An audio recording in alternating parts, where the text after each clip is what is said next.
Estamos ahora con un tema muy interesante, tema de historia del periodismo en Guatemala, en particular del radioperiodismo. Vamos a hablar de un noticiero que hizo historia en Guatemala, que todavía muchos lo recuerdan, era Guatemala Flash. Tenía una frase muy típica de sus emisiones diarias, que era el teletipo vibrando y Guatemala Flash informando. Y tenía otra característica, que era que en lugar de anunciar las noticias frescas como de última hora, decía flash, flash. Y entonces el director de este noticiero era el periodista Ramiro McDonald Blanco, muy recordado, muy querido, muy apreciado porque era un hombre bastante inteligente, preparado, era un gran periodista, muy reconocido.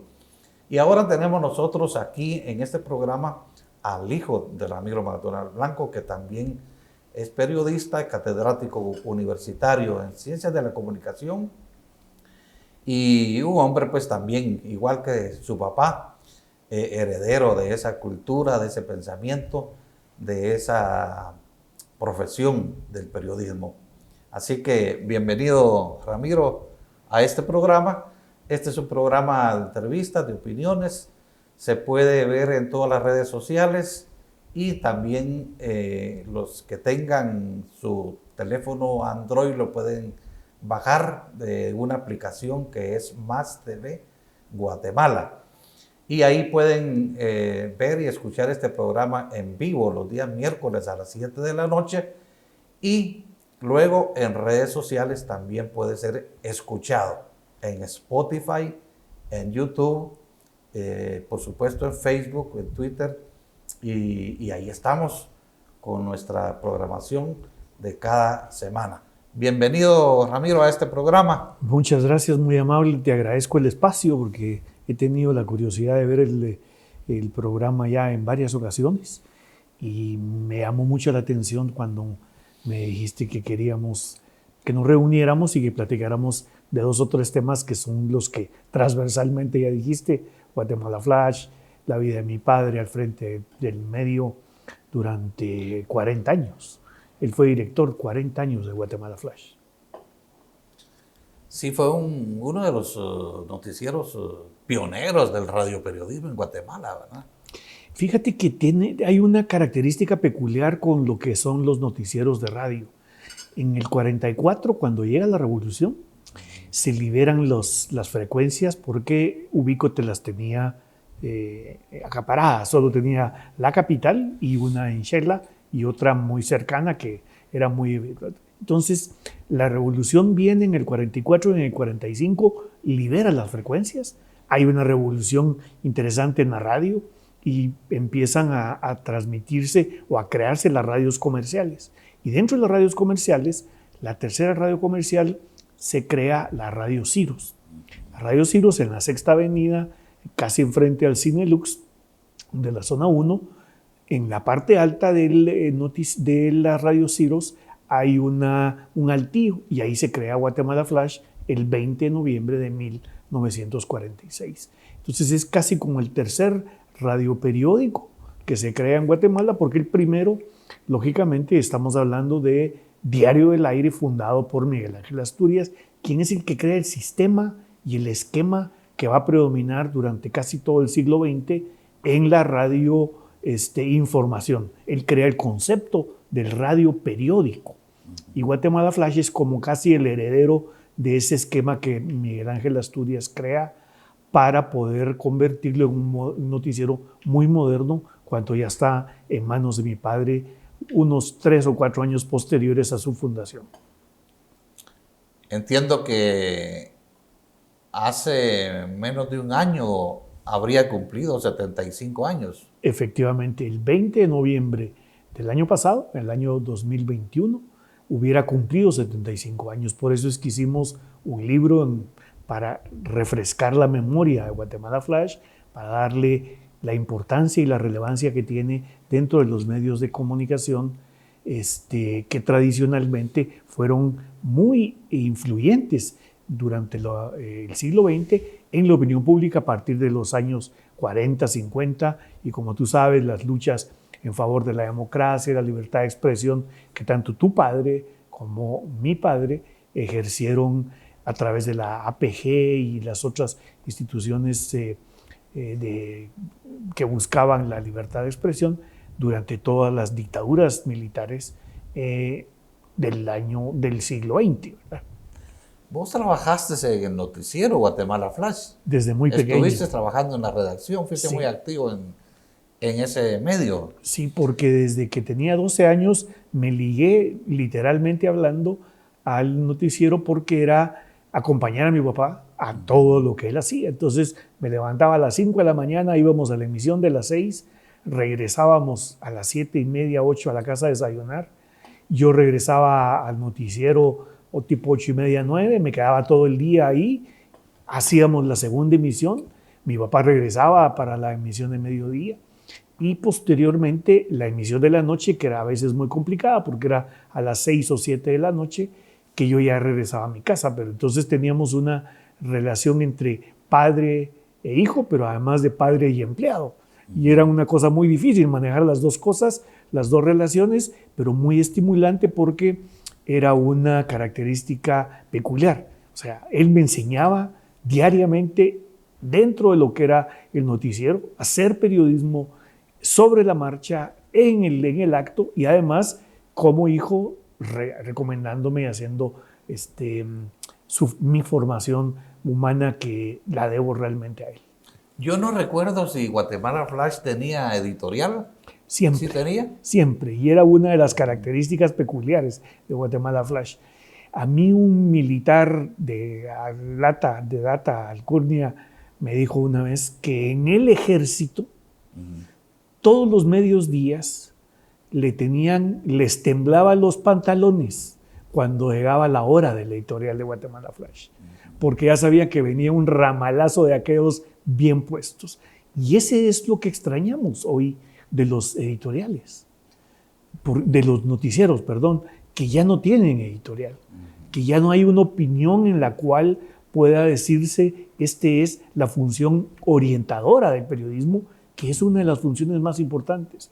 La dejaron de lado. En cambio, en esa época, todos los noticieros, El Independiente, Guatemala en Directo, todos los Guatemalas que hubo en esa época, eran noticieros que opinaban sobre el tema. Y ese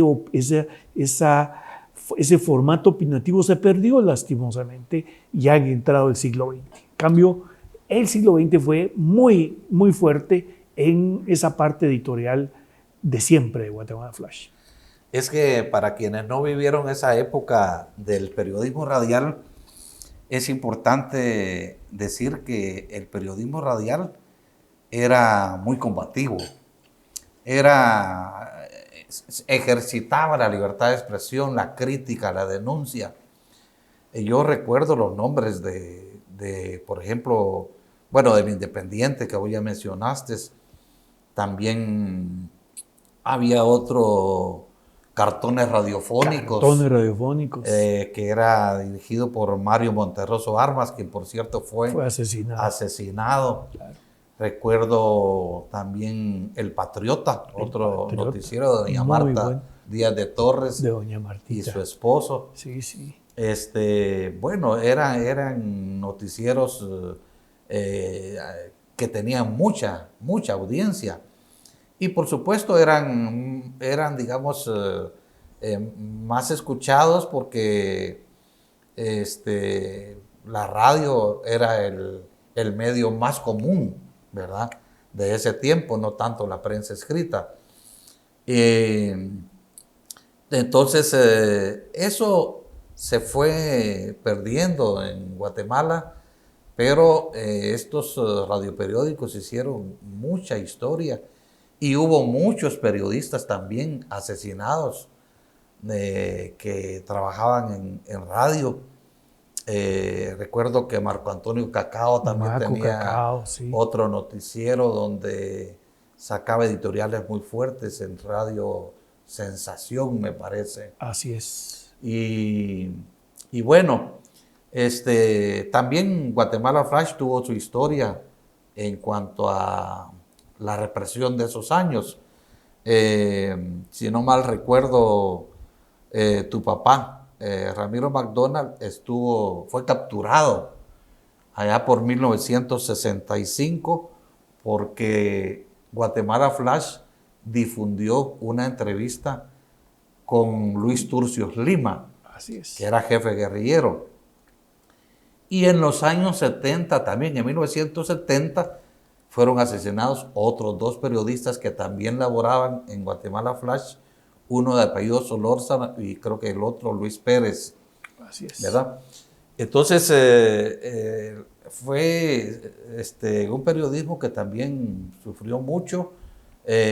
Más recientemente, en los años 90, yo recuerdo los casos de Jorge Marroquín, que trabajaba en la Nuevo Mundo, en el Independiente, que según dicen fue asesinado porque él dio cuenta de unos asesinatos que hubo en la Universidad de San Carlos, en la entrada de la universidad. Pasaron ametrallando en una parada de buses a los estudiantes y en el reporte que pasó Jorge, él puso el número de placas del vehículo desde donde pasaron disparando y por eso mataron a Jorge Marroquín. Por supuesto que el periodismo en todos esos años en general pues fue objeto de mucha represión. En tiempo de Arana fue asesinado el papá de, ¿cómo se llama? Humberto González Gamarra. Sí, don Humberto. Sí, don Humberto González sí. Gamarra, pues fue asesinado. El papá del Pato y el papá de... Después el Pato, ¿verdad? Que fue asesinado en 1990. En 1990, ¿verdad? sí. El mismo año en que yo tuve un atentado. También. En esos meses, porque a él le hicieron el atentado en septiembre del 90. Sí. A mí me quisieron asesinar en octubre del 90 también, bajo el gobierno de Vinicio Cerezo, por cierto, claro. ¿verdad? El periodismo pues ha tenido toda esta lucha. Vos también me contabas que estuviste un tiempo fuera de Guatemala, tuviste que huir de Guatemala. Sí, yo tuve que salir exiliado, literalmente hablando, aunque no bajo una bandera de una embajada, pero sí por mis propios medios y porque mi papá sentía que en ese momento yo estaba siendo perseguido y además amenazado por un escuadrón de la muerte, porque yo estaba teniendo una participación activa en la AEU, era secretario de prensa, aunque era agregado, no era el de oficial, pero era secretario de prensa de Oliverio, nuestro secretario general, que después fue asesinado, junto con Idubina y con muchas personalidades de hoy de los medios de comunicación. Y lo interesante de lo que tú dices es que has hecho un recuento, que me parece muy correcto, de toda la represión que se vivió durante ese periodo del siglo XX, que es muy importante no olvidar,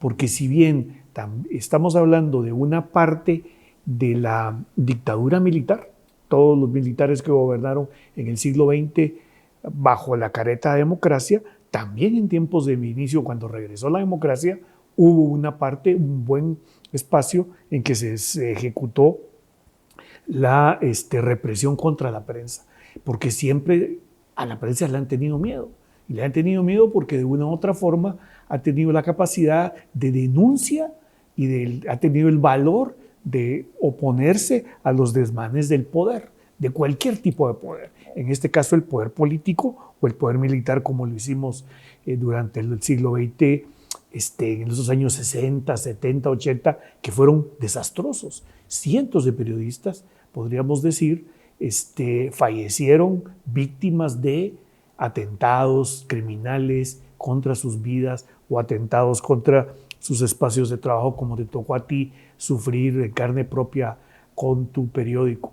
Entonces sí hay una memoria que hay que rescatar, y nosotros lo que hacemos en este libro que publicamos en este año fue precisamente 2 momentos claves, que es toda esa represión que sufrió Guatemala Flash y que es un reflejo de lo que estaba pasando en Guatemala, y después toda la represión que sufrimos ya en esta época, en el siglo XXI, con Arzú y su camarilla, que era el gran capital oponiéndose a la prensa que denunciamos toda la liberación del Estado, la venta de los activos del Estado de una forma impresionante, y que nos acallaron, lograron acallarnos y silenciarnos a través de presiones económicas financieras. Entonces hay dos esquemas rápidos para poder comenzar y platicar de lo que tú desees, pero en el fondo esto es lo que plantea el libro.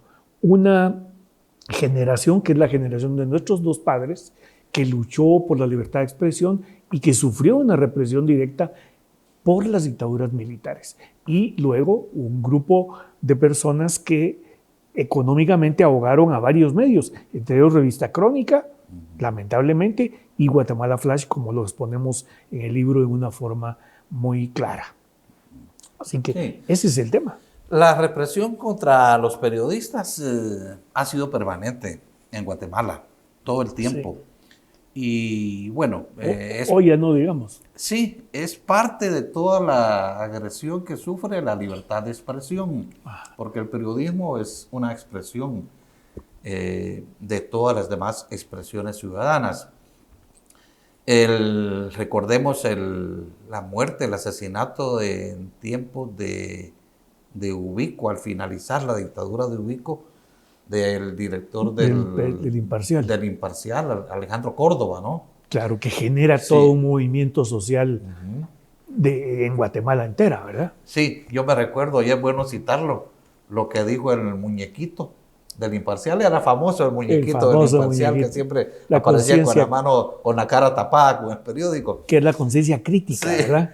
Que dijo el muñequito: Dios tarda, pero no olvida. No olvida. Cuando mataron a Alejandro Córdoba.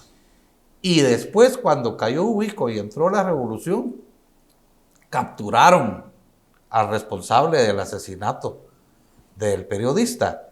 Y entonces el muñequito puso: Dios tardó y no olvidó. Qué interesante, ¿verdad? Sí. Como en apenas pocas palabras refleja parte de la historia de una realidad que se está ahí ilustrándose. Pero pues el periodismo siempre ha sido atacado, censurado, silenciado. Y bueno, en la época actual pues todo ha cambiado, pero siempre persiste la represión de alguna u otra manera hacia los periodistas. Pero digamos, volviendo a Guatemala Flash, la parte final de Guatemala Flash, ¿cuál fue? Pues el silencio de Guatemala Flash, la fórmula para lograr establecer que Guatemala Flash se muriera y no matar al director, que en este caso era yo, porque hubiera sido muy evidente. ¿Vos te quedaste con la dirección de Guatemala Flash cuando murió tu papá? Y en el 89 que fallece mi papá, yo asumí la dirección total de Guatemala Flash. Por supuesto, hicimos una serie de cambios, reformamos todo el sistema, nos trasladamos de una radio a otra, dimos un giro hacia lo digital, tuvimos el primer periodismo digital que hubo en Guatemala, la primera noticia digital salió de los medios de Guatemala Flash a través del Flash Digital, que era un pequeño periódico radioperiódico en el aire, en Internet. Fue la primera transmisión en Internet noticiosa. A pesar de que Mario David García hizo unos intentos, no logró consolidarlo. Nosotros tuvimos un año completamente en el Flash Digital en el aire. Entonces hicimos una serie de cambios muy interesantes y empezamos a impactar de una manera muy directa en la opinión pública, porque nos salimos de Emisoras Unidas, fuimos a crear todo un sistema propio de radios independientes en FM.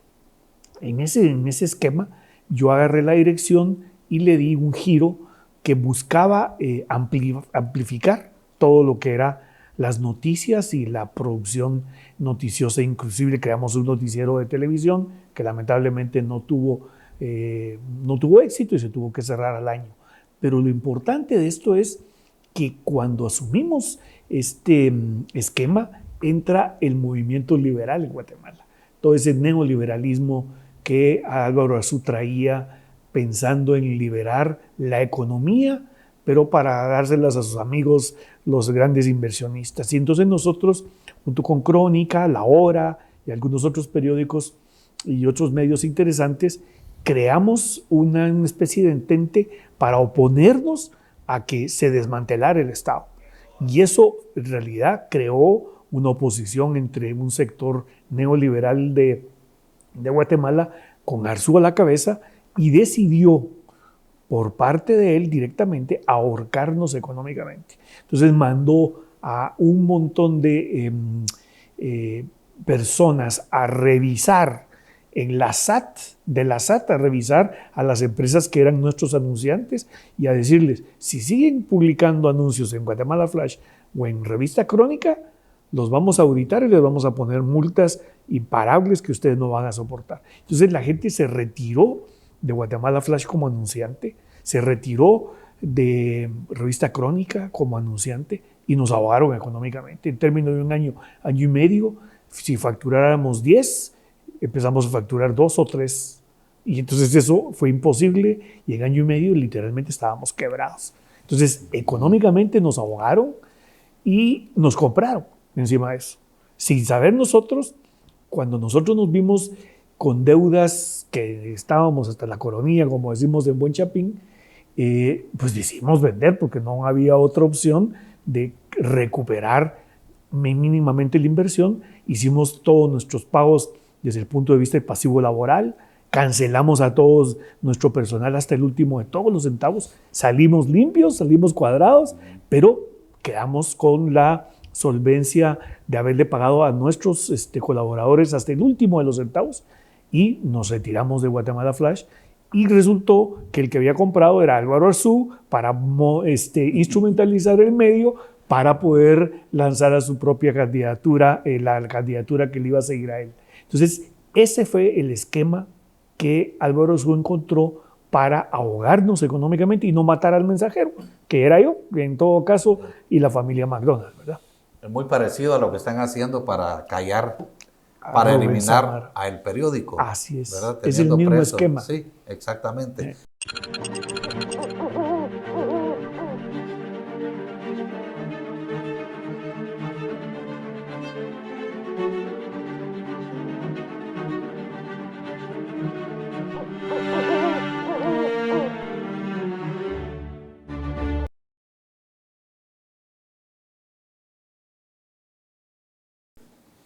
Seguimos conversando con Ramiro McDonald, periodista, heredero de Guatemala Flash, que fue un noticiero que hizo historia en Guatemala.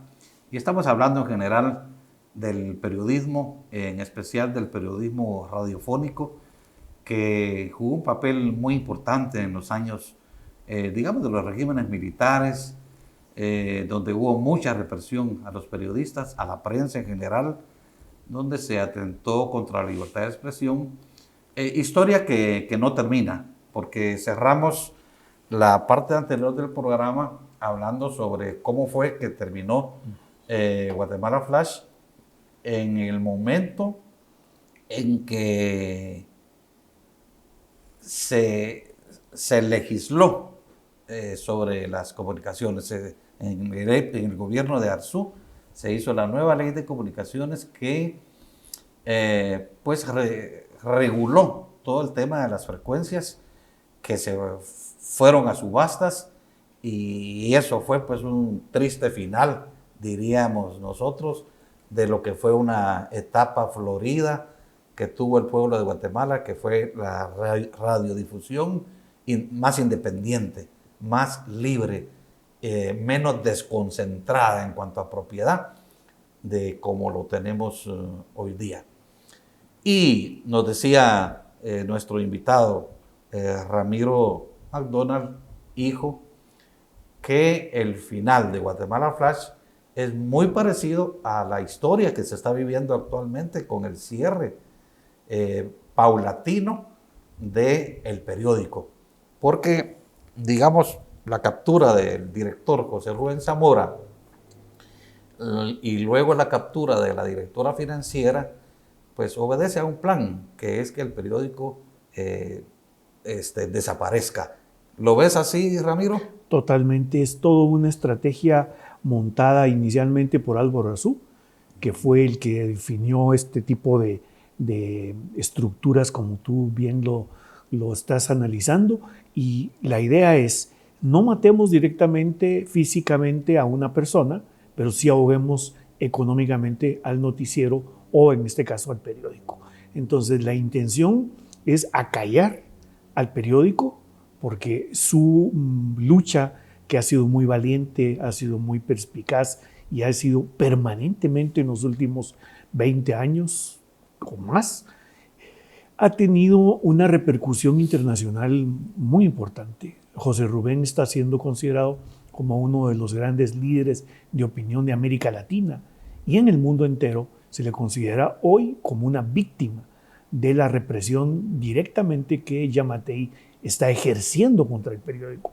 No contra él directamente, porque a él le están dando unas, entre comillas, garantías de un proceso legal montado incluso a propósito para poder desprestigiarlo y crearle animadversión a su actividad. Pero en el fondo lo que se pretende es acallar el periódico, y la forma más fácil es no asesinándolo, no eliminándolo físicamente como hacían los militares, sino de una manera indirecta eliminando la fuente de financiamiento que es el periódico, buscándolo ahogar, asfixiarlo económicamente. Eso es lo que hicieron con Guatemala Flash, lo hicieron con Revista Crónica, y lo están haciendo con el periódico, porque es lógico que una persona no quiera anunciar en un periódico que está siendo su jefe o su dueño detenido, consolidado como acusado de lavado de dinero, que es un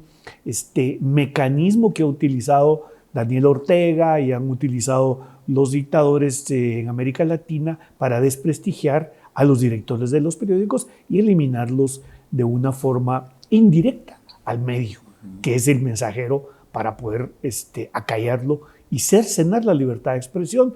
Que eso suceda es muy grave en este país en estos momentos, porque lo que estamos haciendo es enterrar la democracia. Sin libertad de expresión no hay democracia que valga. El planteamiento más válido es: la libertad de expresión es la base de la democracia, porque si no hay libertad de expresión, tampoco hay libertad de pensamiento. Si te quitan la libertad de pensamiento, te están quitando la vida, el oxígeno del ser humano en sí mismo, ¿verdad? Sí, el caso de Chepe Zamora es un caso antidemocrático. Están utilizando para estos efectos a jueces venales, totalmente. Jueces venales, sinvergüenzas, por decirlo del modo más directo. Ajá. Porque este juez que lleva el caso de Zamora y de la directora financiera, pues más bien en una democracia deberían ser capturados por prevaricato. Así porque es. los jueces no son impunes. Existe una figura que se llama prevaricato, que es cuando un juez emite resoluciones sin fundamento de derecho. Y esto es lo que está sucediendo con este juez. Pero diríamos nosotros pues que el sistema de subastas acabó con el sistema anterior que había en el periodismo radial, ¿verdad? Porque al crearse el mecanismo de las subastas, hizo que las frecuencias se compraran. Y entonces las compraba quien más pagaba. Yo tengo, para ilustrar un poco este fenómeno de las subastas, el caso de una frecuencia, que una frecuencia de radio en Santa Catarina Mita, Jutiapa, que es donde yo nací, el alcalde de ahí nos encargó, a mi hermano y a mí, que consiguiéramos una frecuencia para Santa Catarina Mita. Uh-huh. Y nos dio un cheque de 22,000 quetzales. Y nos dijo: esto es lo que tenemos. Si pueden comprar la frecuencia con ese cheque, bueno, y si no, pues no. Pues empezamos a investigar. Y resulta que en la subasta participaban dos grandes grupos que ya se habían adueñado de casi todas las frecuencias. Y no voy a citar los nombres porque los dos son amigos, los dueños de estos dos grupos. Pero yo me fui con el dueño con uno de los oferentes, y que era mi amigo, y le dije, mira, salite de la subasta, porque claro, nosotros queremos esta frecuencia para Santa Catarina Mita. Y él me dijo, si conseguís que el otro se retire, me dijo, yo me retiro. Y me fui con el otro dueño de otro gran grupo que compraba frecuencias, y le dije lo mismo. Y me dijo, pero ya se retiró fulano, me dijo, ya se retiró. Le dije, bueno, Byron, me dijo, si se retira él, yo también me retiro para hacerte la campaña de que tu pueblo tenga una frecuencia de radio. Pero lo importante aquí es que los dos estaban pujando por la frecuencia de un municipio, pero el monto que cada quien ofertaba superaba el $500,000 de quetzales. Claro. Entonces viene pues porque ¿quién puede tener los millones para poder comprar las frecuencias? Si estamos hablando de la frecuencia de un pueblo pequeño, ya no digamos de una frecuencia con más cobertura. Eso pasó, y entonces las frecuencias se fueron concentrando en 2 o 3 grupos, ¿verdad? Lo que estás diciendo es totalmente cierto, y eso se llama el fenómeno de la concentración de los medios de comunicación en pocas manos, y en manos que ya tienen la capacidad para invertir millones, porque incluso hay acuerdos tácitos o lógicos entre ellos para poder repartirse los paquetes de una u otra forma de transmisión de las radios. Y ese es el gran dilema que se encuentra con las pequeñas empresas que no tienen la capacidad para poder invertir $500,000 solo para adquirir la frecuencia. Lo que se llama el TUF, que es el título de unificado de frecuencia, y que cada 10 años había que renovarlo, y que incluso el Congreso de hace dos congresos le dieron la libertad para poder hacerlo sin volver a tener que reiniciar el proceso.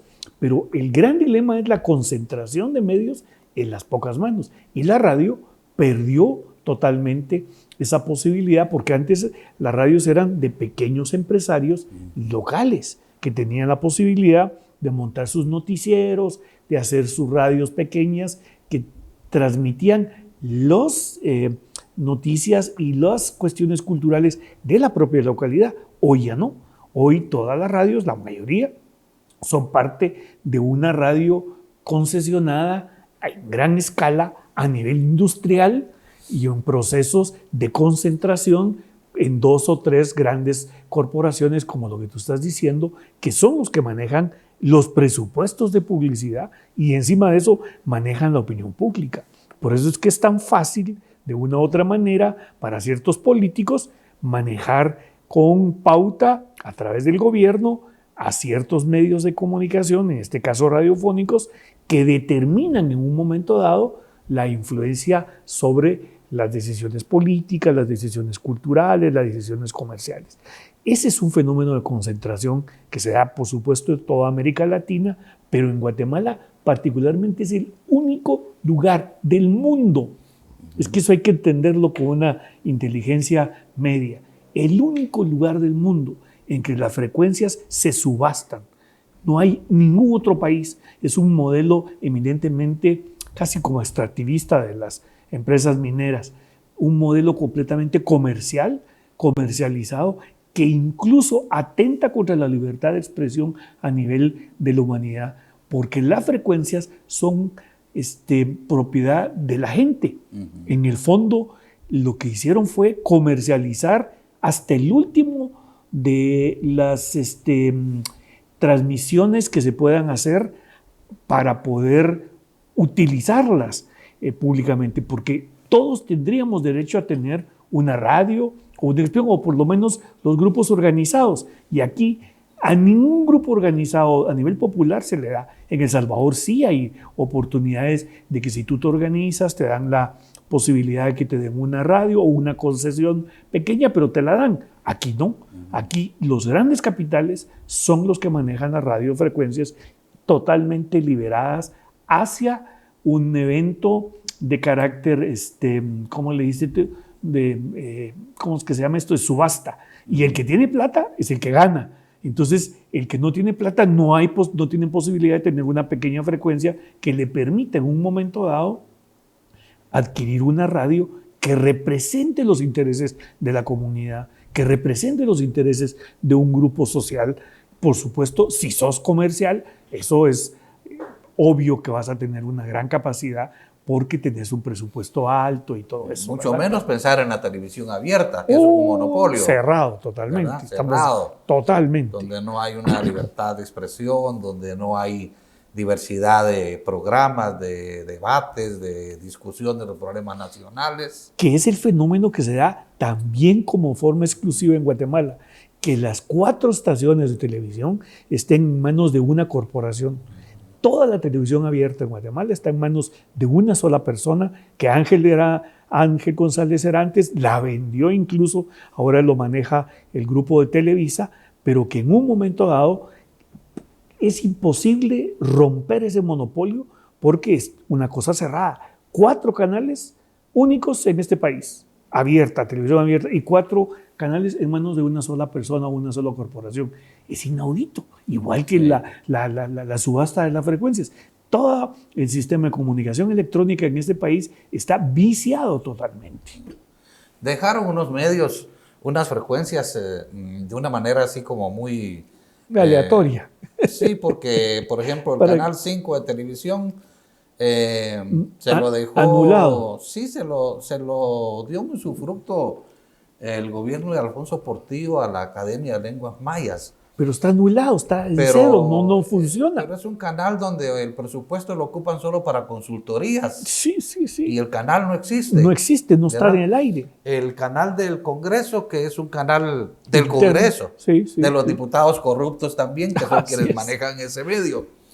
Y luego tenemos el canal de la universidad, que también baila al ritmo de las rectorías, y máxime ahora, como está la universidad, es un pues relajo. es casi como un caso perdido. Casi.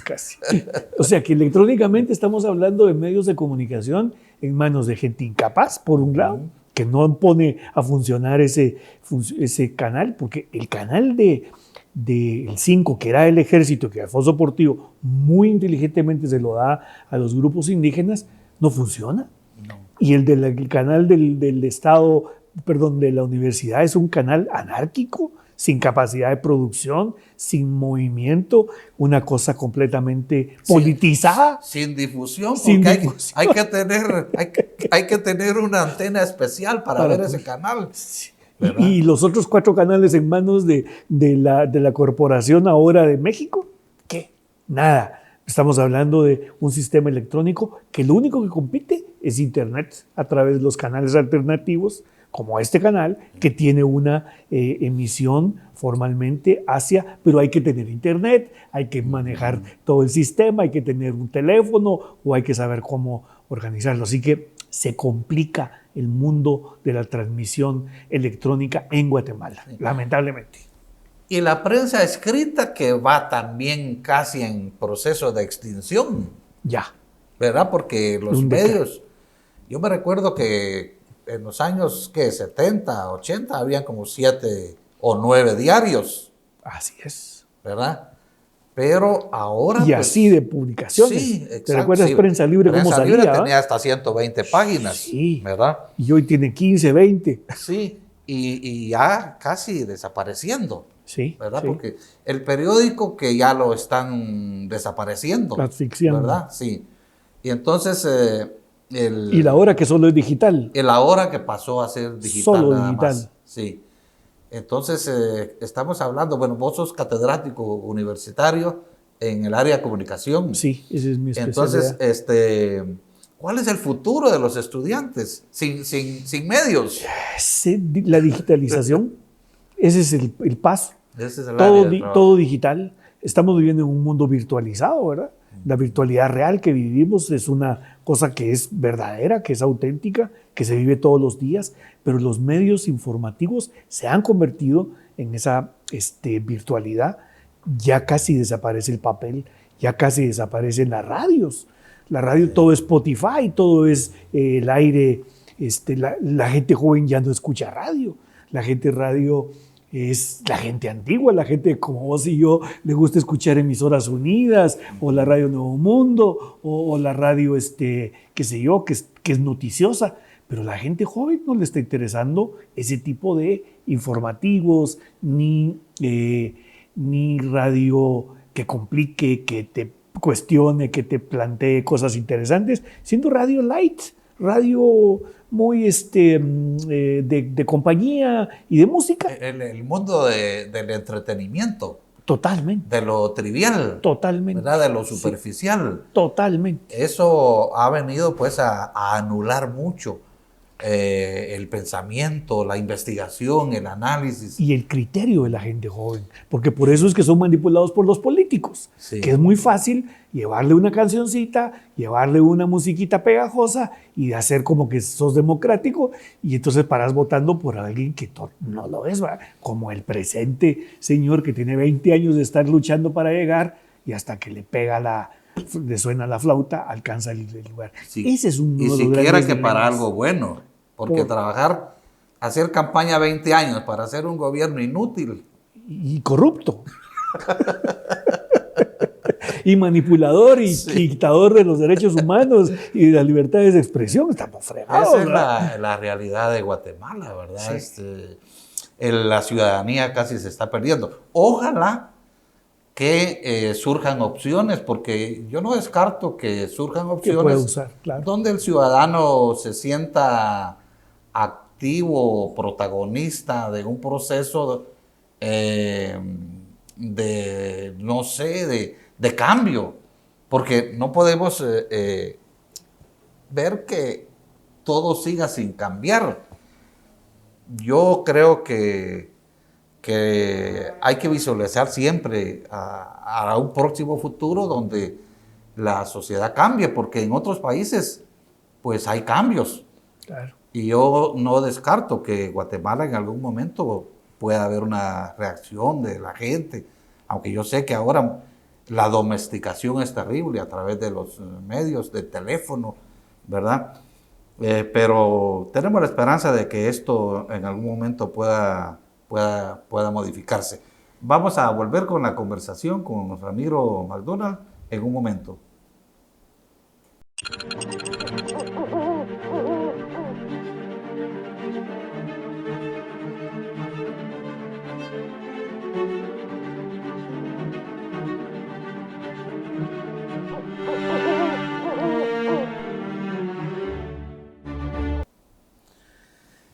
Volvemos con Ramiro McDonald.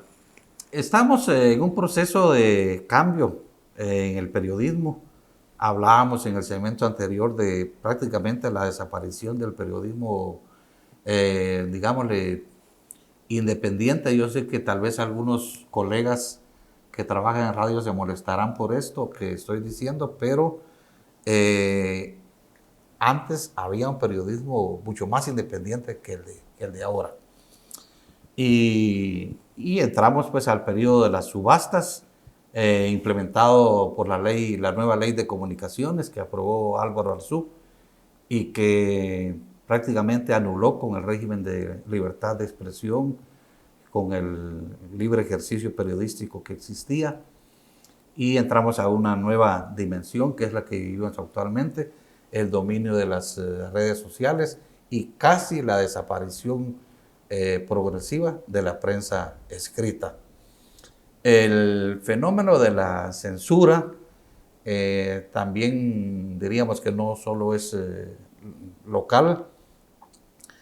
A nivel internacional no debemos de pasar por alto que Estados Unidos y Europa nos tienen censurados a todo el mundo, ¿verdad?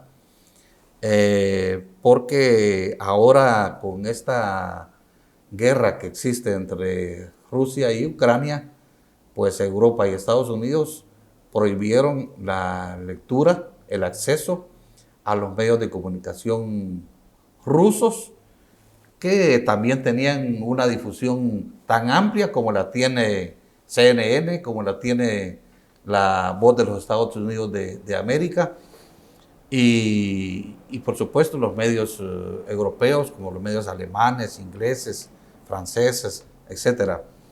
Pero ahora estamos bajo una censura global que no debemos de pasarla desapercibida, ¿verdad? La Europa que conocíamos resultó ser ahora el patio trasero de Estados Unidos, casi desapareciendo políticamente. Europa casi está desaparecida, sí. porque ahora se habla de un eje tripolar: Estados Unidos, Rusia, China. Europa ya prácticamente sigue los dictados de Estados Unidos al pie de la letra. Y esta censura, pues también naturalmente nos afecta a todos. Esta rusofobia que existe, que casi nos están diciendo que ya no se escuche a Tchaikovsky, ni se lea a los actores rusos como Gogol y otros más, ¿verdad? El ballet ruso también casi lo están prohibiendo. Sí, hombre. ¿Verdad? Qué terrible. Entonces, esto que estamos viviendo, y luego también el otro caso de Julian Assange, que yo no sé cuál es tu opinión, pero en mi opinión es un gran periodista. Claro. Que dio a conocer Coincido.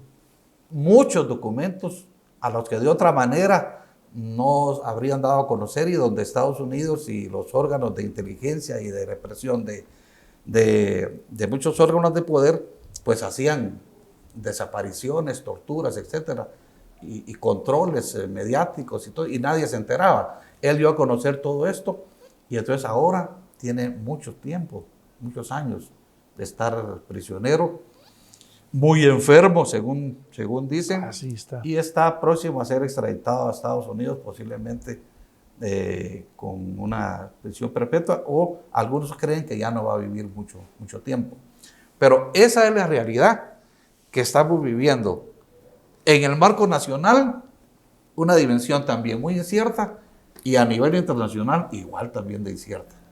Totalmente, coincido con tu punto de vista. Yo considero que Julian Assange es un héroe, porque él logró destapar miles de documentos que ponían en evidencia el control político que Estados Unidos, a través de sus embajadas, tiene en cada uno de los gobiernos o de los estados en el mundo entero. Hasta de Guatemala se conocieron cosas de Sandra Torres y cosas que iban a ser muy dañinas incluso para el país.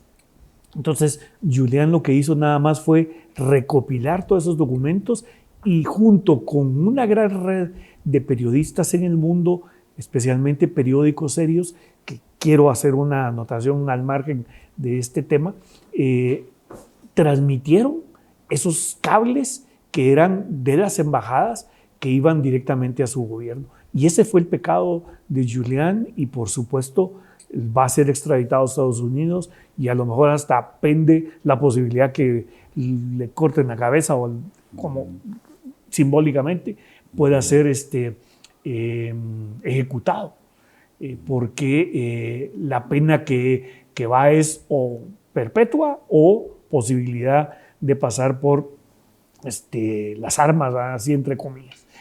El mundo entero va hacia una como persecución de la libertad de expresión. En el mundo entero no molestamos los periodistas al poder y a todos los poderes.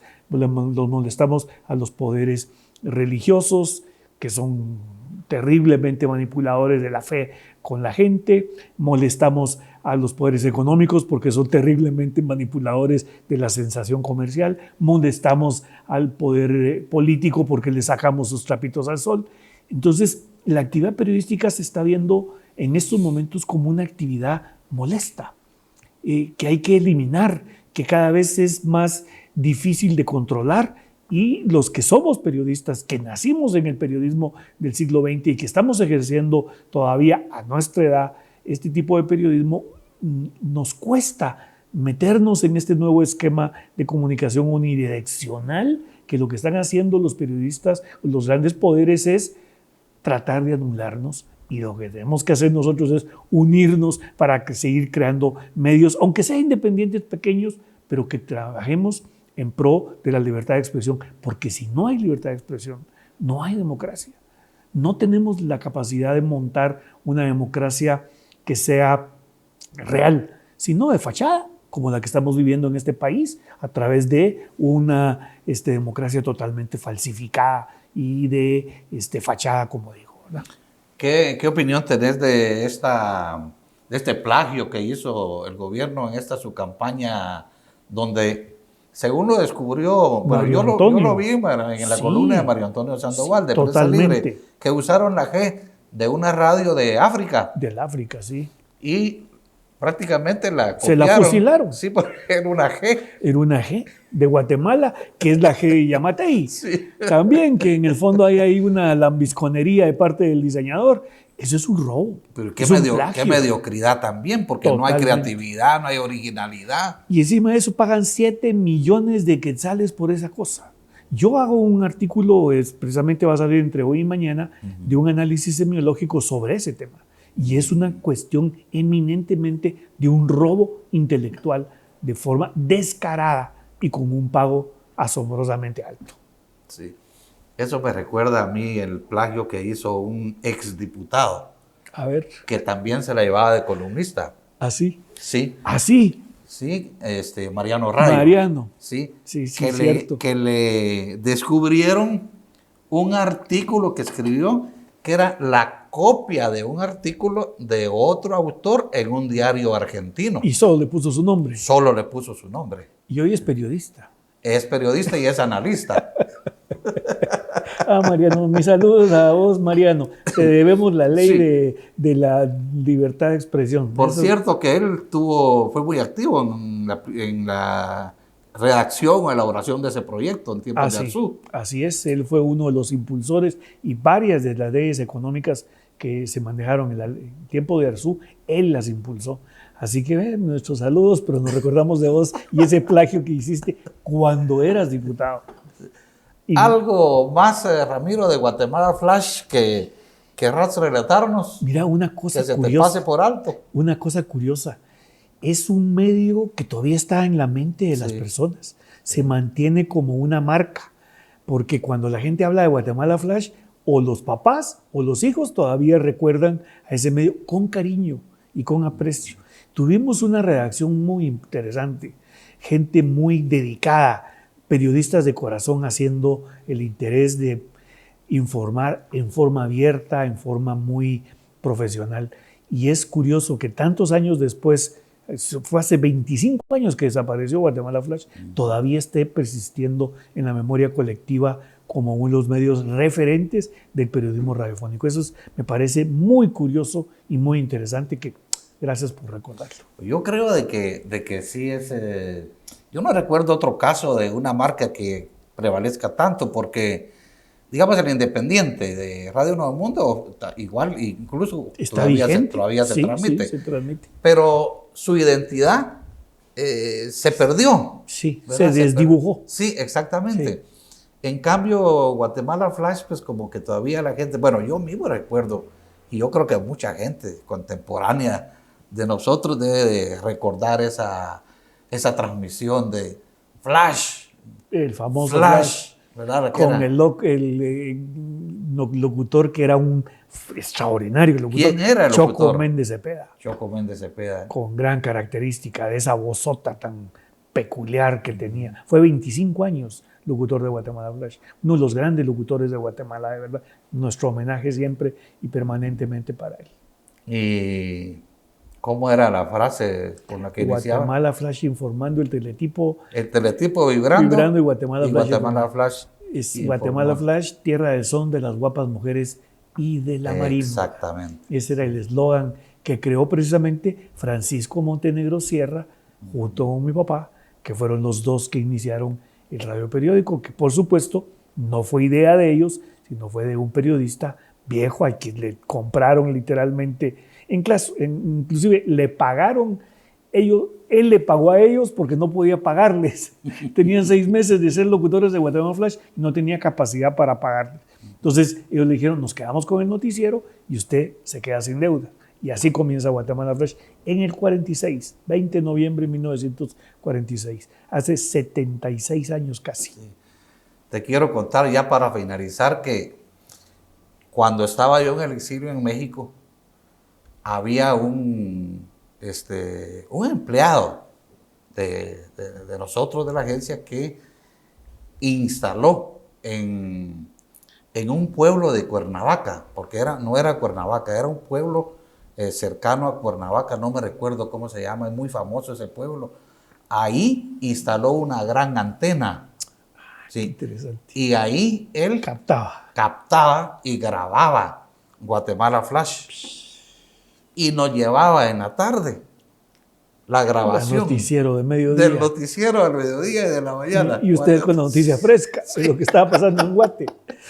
Así nos manteníamos nosotros bien informados de lo que pasaba en Guatemala todos los días. Y es que lo que pasa es de que la FM tenía esa capacidad de que si oías en alto, tenías la capacidad de poder percibirla, ¿verdad? Como la FM tiene una frecuencia tan bonita que es fácil de captar. Creo que Zapotitlán, creo que se llama ese pueblo. Zapotitlán debe haber sido, ¿qué?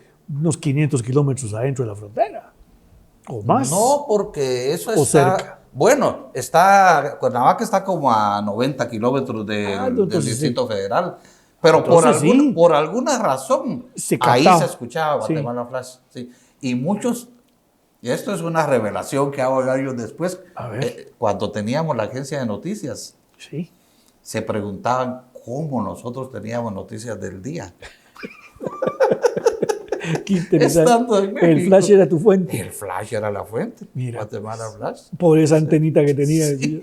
Mira qué cosa más interesante. Ese flash fue tremendo. Sí. Si nosotros teníamos mucha presencia en Centroamérica, a pesar de que estamos hablando que era un FM, no estamos hablando de que teníamos repetidoras, pero como se podía escuchar, como te digo, en alto, si tenías la capacidad de poner una antena, por ejemplo, en 89.9, que era la frecuencia, tenías capacidad de capturar la emisión de Guatemala Flash. Y mucha gente lo hacía, ¿verdad? Bueno, también la onda corta. Ese es el otro esquema. La onda corta era una fuente de información que no le faltaba a uno. Sí, sí. Yo me recuerdo cuando el golpe de Estado en Chile, cuando votaron a Allende, el movimiento del ejército empezó como a las 7 de la mañana. Y durante todo el día se transmitió por medio de una radio cubana, creo que Radio Habana, Cuba, se transmitió todo el proceso de la caída de Allende hasta que se consumó la toma del Palacio de la Moneda por parte del ejército y que fue asesinado. A través de un ametrallamiento a la moneda. Como en la tarde, 4 o 5 de la tarde, terminó uno de escuchar por la onda corta la caída de Allende. En vivo. En vivo. Qué cosa más interesante. Era una fuente, la onda corta. Sí, ahora solo escucha uno lo puede cultos escuchar evangélicos. Y lo puede escuchar en internet, porque hoy todas las grandes radios se pasaron a internet, como la radio BBC de Londres, la de Holanda, y todas esas grandes radios están en internet, porque la onda corta casi literalmente desapareció y solo se han metido a cuestiones religiosas. Si vos vas a Huehuetenango, todo el camino solo escuchás cultos. Así. Interesante. Bueno, pues Ramiro, pues mucho gusto de haberte tenido con nosotros, Ramiro McDonald. Nos da mucho gusto haber contado toda esta historia de Guatemala Flash y la historia del periodismo radiofónico de Guatemala. Así que concluimos con este programa y nos vemos la próxima semana. Muchas gracias por la invitación.